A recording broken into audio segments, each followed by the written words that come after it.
Welcome to The Courage Effect. I'm Suzanne Weller, and this is a show about growth and unleashing what's possible. You will hear inspiring stories about what courage looks like, how we navigate what's getting in our way, and the opportunities that surface when we choose courage over comfort. Let's get started. Hi, everyone. Welcome to The Courage Effect. This is Suzanne, and I am honored and thrilled to have a dear friend and collaborator on the show with me today. She is Stacy Harris. I'm really grateful that we're having this conversation today because it is a challenging time for many reasons. We've had some massive things happen across the globe in these past few months and in the last week in the US. So a lot of people have been really uncertain about what's next, me included. There's a lot of emotion going on. I'm really glad that you are listening today. We're recording this in the time of a lot happening in this world and specifically in this country. We are looking at a lot of uncertainty on the road ahead. I know that makes a lot of us anxious. And the conversation today, Stacy and I really wanted to talk about, what's impacting people showing up not only as human beings, but also as leaders, people in organizations that are managing teams or bringing people along the journey with them. It is a hard time for us to manage our own emotions and to be able to do that in turn for others. So I hope that this show gives you some perspective and some support, regardless of where or when you're listening to it. Before I welcome Stacy into the conversation, let me give you a little bit of background about her. Stacy Harris is a visionary leadership coach and strategic advisor who unlocks pathways of growth and fulfillment for individuals and teams. She has over 20 years of experience in human resources and business strategy. She's renowned for her ability to drive impactful change, one of the reasons why I love her so much, since that is a shared passion of mine as well. She collaborates with a lot of various companies throughout the world, one of the largest being Microsoft, where she also spent quite a few years of her career. She works with dynamic entrepreneurs and community advocates to create lasting transformation. Hi, Stacy. Hi, Suzanne. It's always such a great way to start the day. I would agree with that. I've invited Stacy today because we are launching a leadership mastermind, which we'll talk a little bit about later on in the show. But we wanted to really talk about so many of the challenges that the leaders are facing that we work with. We're both leadership coaches, executive coaches, and speakers as well. And in so many of the various conversations that we are having right now, we are hearing about there's so many different things that go into this stew. It's a combination of experiencing layoffs, having to, look at the economics of their companies. How are they actually having to tighten the belt, and other companies that are actually expanding? So it's both sides of that coin. I would also then say that there's the challenges of showing up every day as an effective leader. How do you show up for your team? How do you get the results that you need? And how do you be there for yourself at the same time? Because it's not just about showing up for your team and your organization, but making sure that you're taking care of your own mental fitness. Through that lens, I've invited Stacy here to really talk about these challenges and some ideas for how we can support you in working through them. Stacy, I'm curious to hear from you when I say the challenges of leadership right now. What comes to mind? Yeah, I think two things. The biggest that I'm hearing is culture and engagement. And on some level, they overlap, right? I think you can have an engaged workforce, but not have a firmly defined culture, right? Engagement could mean productivity. It could be connection. I think there's different layers to culture. But what I'm hearing on the ground with leaders that I'm working with, leaders are worried, right? They're like, how do I motivate my team? How do I make them feel like they are being heard and still, getting the job done that we're all tasked with doing? And especially for those that are in industries right now that are being impacted due to where the market is right now, right? In a recent speaking engagement, it was a very diverse audience from manufacturing, from finance, from tech. And depending on who you spoke with, there were varying degrees of quote unquote health, right, as far as the market was concerned. And so while folks in tech today, in the last quarter of 2024 are faced with some pretty big challenges when it comes to restructuring, budgets being cut. You've got other industries that are really, flourishing right now. And so how do you as a leader not get stuck with what's happening in your own industry? And I think that's where the diversification of connecting with other leaders, and especially cross industry, is really helpful. Not only to be able to get insight into how they lead their cultures or develop their cultures, but also getting an understanding of what's happening in their industries, the challenges that they're faced with, and how you can knowledge share through shared experiences on what's worked and what hasn't worked in the past. So. I think you bring up such a good point, which is the idea of external insight, right? Because we get so caught up in our own universe, whether it's our team, whether it's our organization, or whether it's our industry. So having an additional perspective of what other people are going through so that we don't get either, we're not like in this bubble of either like everything's great, like, I mean, the rocket ship versus everything is horrible if it's doomsday. So having that balance, I think, is a really vital thing. The other thing that I've seen too is with remote work, obviously, like this is becoming more of a challenge because when you talk about engagement, what does engagement look like at these different Mm-hmm. organizations? I mean, one of the most like one of the companies that I've been working with recently that has probably the strongest connective tissue is all remote. Mm-hmm. And it's really interesting to hear about what are the things that they're doing in their culture to really connect and to come together and anchor on their values and to make a big difference as opposed to those that are in the office every day or a few days a week. I'm not sure if you're Mm-hmm. seeing the same thing.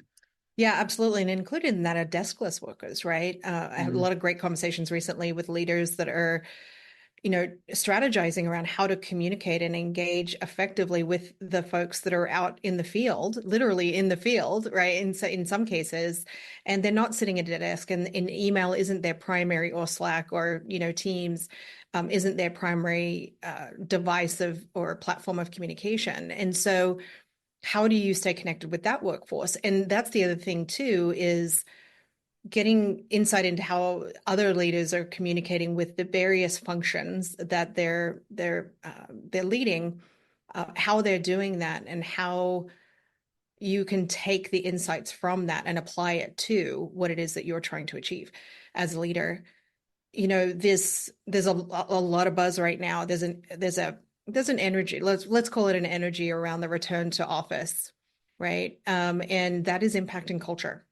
And so, what appears to be just a policy of return to the office seems like it could be seen as just this standalone. Well, it's a policy, and and it needs to be executed, but the ripple effect on the culture is huge on that. And so, as a leader, is how do you take something that is being kind of not well, in some cases mandated. Let's be very clear. Like, let's be honest about that, right? There's the word mandated has actually been used when it comes to communicating the RTO.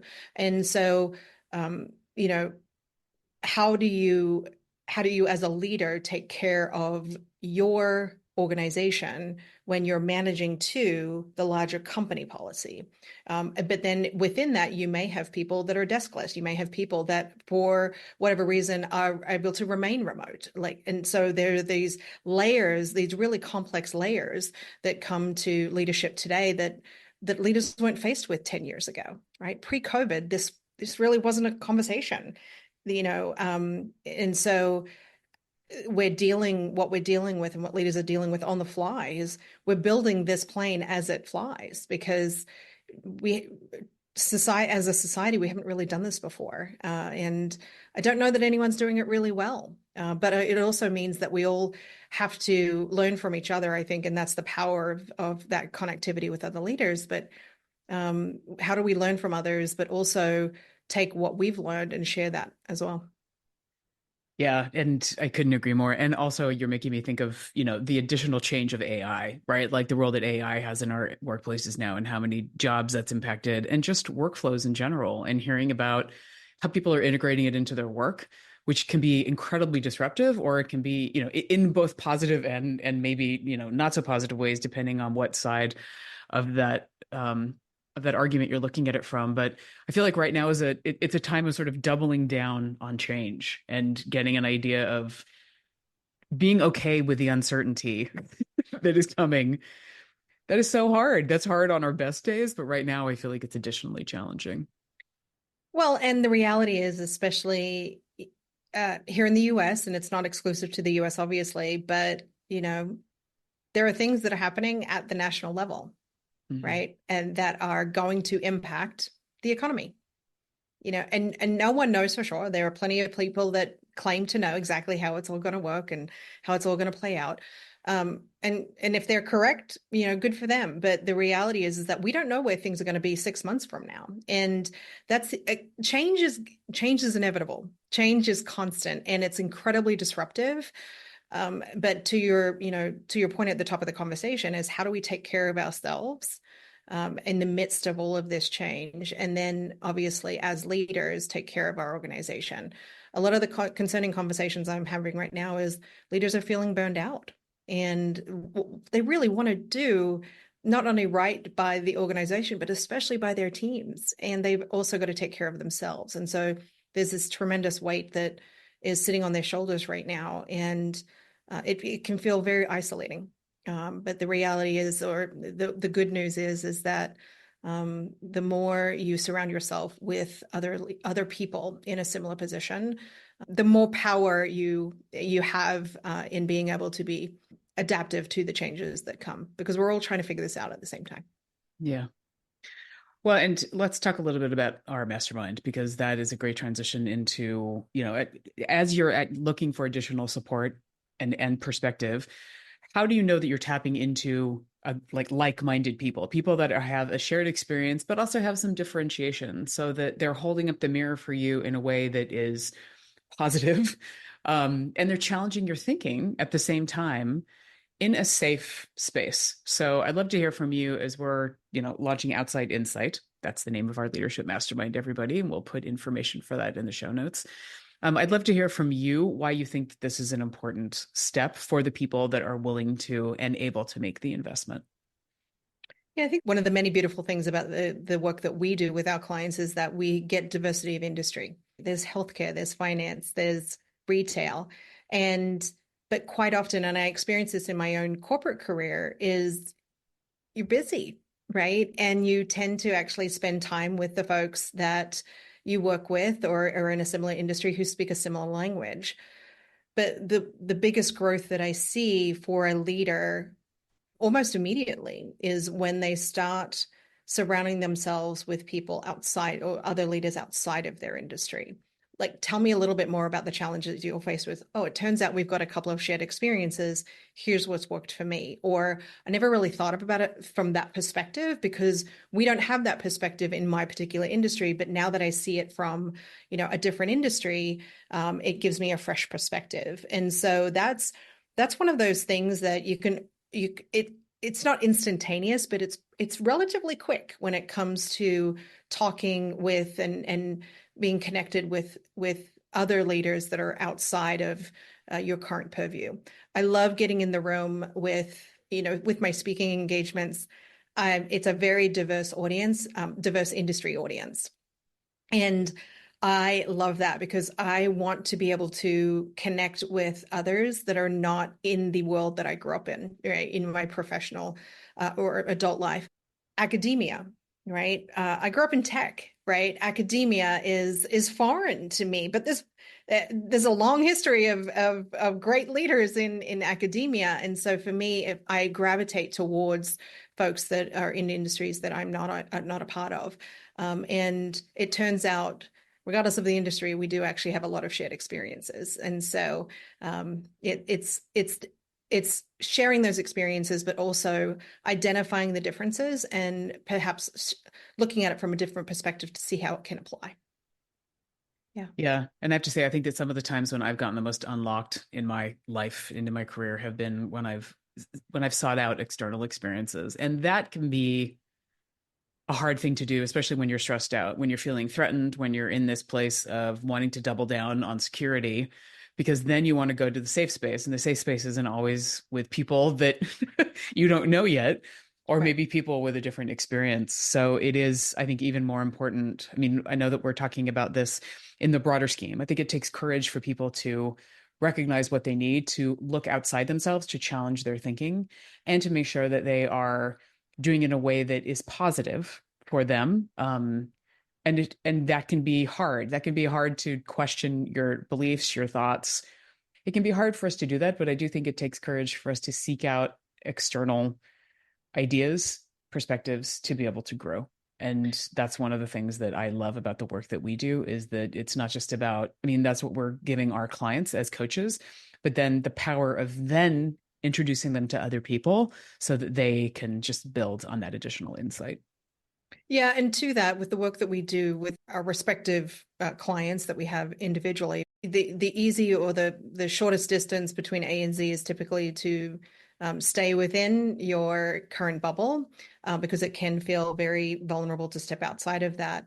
But we take confidentiality incredibly seriously, and creating a safe space for our clients and ultimately with program participants is um, the biggest growth will come from tapping into that vulnerability and being able to say, I don't know, right? And I would love the support that comes along with a safe space for me to be able to actually share exactly what I'm going through and how I could potentially solve for it. Because when you isolate yourself even further, that's when it becomes even lonelier, right? And so I was talking with an auto industry executive a few weeks ago, and they said, I'm really lonely as the leader. I don't feel right now that there's anyone that I can share exactly what I'm feeling, what I'm trying to solve for, because I don't know where to go. Mm. And, we had a fantastic conversation about that. And I certainly hope it was productive, but they aren't alone. It feels like they are, though. And it's easy to understand when they feel like that, if they don't feel like there's a safe space for them to turn to. Yeah, so hard. Well, and I love talking about this through the lens of the courage effect because I do feel like it's a matter of it takes courage to say you're lonely and it takes courage to actually step up and to do something about it. So who might you be able to reach out to if you are a leader that is feeling challenged right now, if you're struggling with a lot of the various tides that we are swept up in? How might you reach out to somebody? Who might that person be?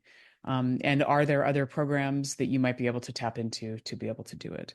Stacy and I are launching ours in January, but there are so many more. There's so many various people in your universe that you can learn from their knowledge and get their expertise and their perspective to grow and to also find some calm as we go through all of the various things that we're going through. So with that, let's wrap up. I will, as I said before, put the information about our program. But Stacey, any final thoughts that you want to share with everybody as we wrap? I am actually interested to hear the story. I love hearing stories. And so that's one of the many things that I love about the Courage Effect is the stories, the platform that you've created in order for people to share those stories. I would love to hear stories from leaders about how the diversification of their network has helped them grow. Because I think sharing those stories is an incredibly powerful tool for other leaders to find the courage to step outside of their current space or their current bubble and do that reach out, regardless of whether it's through a formalized program or through their own organic network development. I encourage people to share them on a platform like this, through social media, or just letting other folks in their orbit share with them what has worked for them in the past and how they continue to grow as leaders moving forward. Sharing Yeah, stories so important. Stacey, thank you so much for being here with me today. thank Thank you you. everybody else for listening, and please feel free to reach out. You can contact me via thecourageeffect.com, and we look forward to hopefully supporting you in your larger universe and your larger leadership, and we send you good thoughts as we wrap up the year and beyond. So take care everybody. Stay courageous. The Courage Effect is brought to you by Weller Collaboration. If you're looking to enhance your leadership skills or get more comfortable with change, please reach out to us. Our team of coaches, advisors, and consultants would love to help you get out of your comfort zone, operate in a braver brain space, and achieve even more amazing results. More information about Weller Collaboration is available in the show notes. Please spread the word about the Courage Effect. Rate and review on your favorite podcast platform, and we would love for you to share with your colleagues, family, or anyone in your universe who could use a good dose of courage. If you have feedback or would like to apply to be a guest, please reach out to us via our website, thecourageeffect.com. Manny Mathers is our producer. Dave Nelson composed our theme music. Alex Sandyforth is our administrative maven. And I'm your host, Suzanne Weller.